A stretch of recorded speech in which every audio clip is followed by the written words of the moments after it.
आज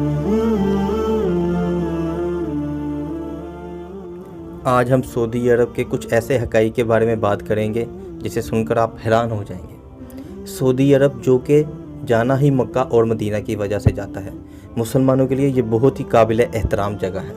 उसके बाद कुछ वहाँ के अयाश परस्त हुक्मरानों के बारे में भी बात करेंगे। सऊदी अरब का टोटल जो एरिया है वो 21,05,000 स्क्वायर किलोमीटर है, पाकिस्तान से 3 गुना बड़ा, और वहाँ की जो पॉपुलेशन है वो 3.5 करोड़ के बराबर है। सऊदी अरब 1932 में एक अलहदा रियासत बना था, अब्दुल अजीज़ बिन सऊद। हालांकि सऊदी अरब काफ़ी सालों से, बहुत ज़्यादा काफ़ी सालों से ये इस मुल्क की हैसियत और इस जगह का नाम है। आप सरकार भी सल्लल्लाहु अलैहि वसल्लम इसी जगह पर पैदा हुए, यानी कि वो जगह जहाँ पर आप सरकार सल्लल्लाहु अलैहि वसल्लम की पैदाइश हुई। इस्लाम का सबसे पहला गढ़ सऊदी अरब। कैसे कैसे हुक्मरान ना देखे सऊदी अरब ने, आप सरकार जैसे, उमर जैसे, अबू बकर सदीक रज़ी अल्लाह अन्हु जैसे, हज़रत अली जैसे, और वहाँ पर इस तरह के हुक्मरान देखकर बहुत ज़्यादा नदामत फ़ील होती है, बहुत ज़्यादा अपने आप में शर्मिंदगी महसूस होती है कि हम मुसलमानों से ऐसी कौन सी गलती हुई कि हमें इतने बड़े लीडर देते देते ये किस तरह के हमें लीडर देना शुरू कर दिए। मोहम्मद बिन सलमान, इनकी अयाशियों का अंदाज़ा आप इस बात से करें। एक बार किम कार्दाशियन जो कि अमेरिकन मॉडल हैं, इन्होंने एक पोस्ट की कि मेरे माली हालात कुछ ख़राब हैं, तो इन्होंने एक रात उसको अपने साथ सोने के लिए 282 करोड़ तक से भी ज़्यादा की ऑफ़र कर दी।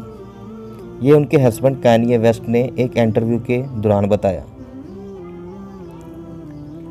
एक बार हया बिनते हुसैन, वो अपने दोनों बच्चों को लेकर लंदन चली गई और वहाँ पर जाकर अपने हस्बैंड के ख़िलाफ़ केस कर दिया। उनका एक लड़का जो 9 साल का था और जो लड़की वो 11 साल की थी। उन दोनों का केस ये था कि ये अपनी 11 साल की बेटी की शादी 35 साल क्राउन मोहम्मद बिन सलमान से करवाना चाहते हैं। ये मोहम्मद बिन सलमान, इन्होंने हिजाब पर पाबंदी भी हटा दी, और इसके अलावा जो भी सऊदी अरब में कोई गैर मुस्लिम या कोई मुस्लिम लड़की भी आती थी तो उसको अपने शोहर, अपने भाई या अपने वालिद के साथ आना मुयस्सर था।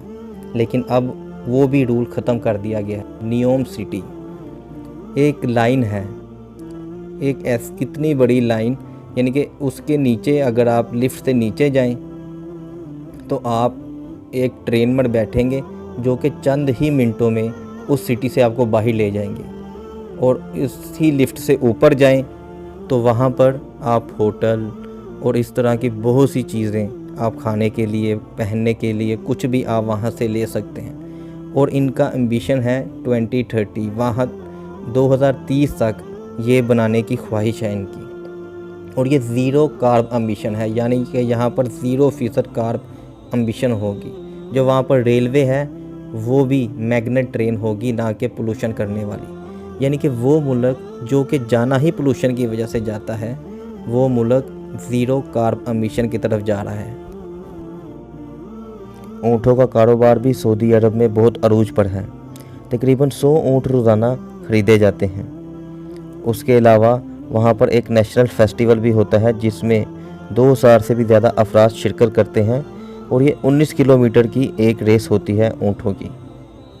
सऊदी अरब में ऑलरेडी 31वीं सबसे बड़ी बिल्डिंग है द किंगडम ऑफ सेंटर, लेकिन 2013 में इन्होंने उससे भी बड़ी बिल्डिंग बनाने के लिए बुनियाद रख दी है, जिसे जद्दा टावर कहा जाता है।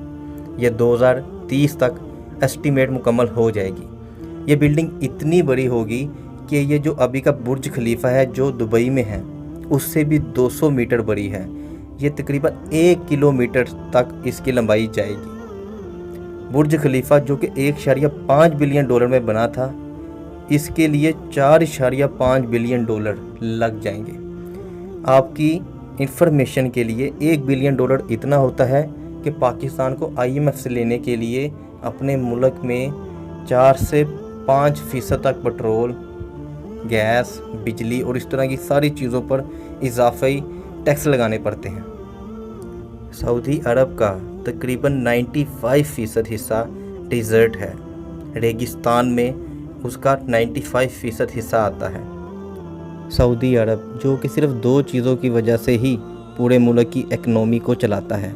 सबसे पहले जो कि हज और उम्रा के लिए वहाँ पर लोग आते हैं, उसके बाद पेट्रोलियम, अरब अमारको। इन 2 की वजह से ही ये अपने आप में इतने पावरफुल और इतने तरक्की याफ्ता वहाँ के लोगों ने नहीं, जो दूसरे ममालिक से ख़रीदे हुए लोग हैं उन्होंने की।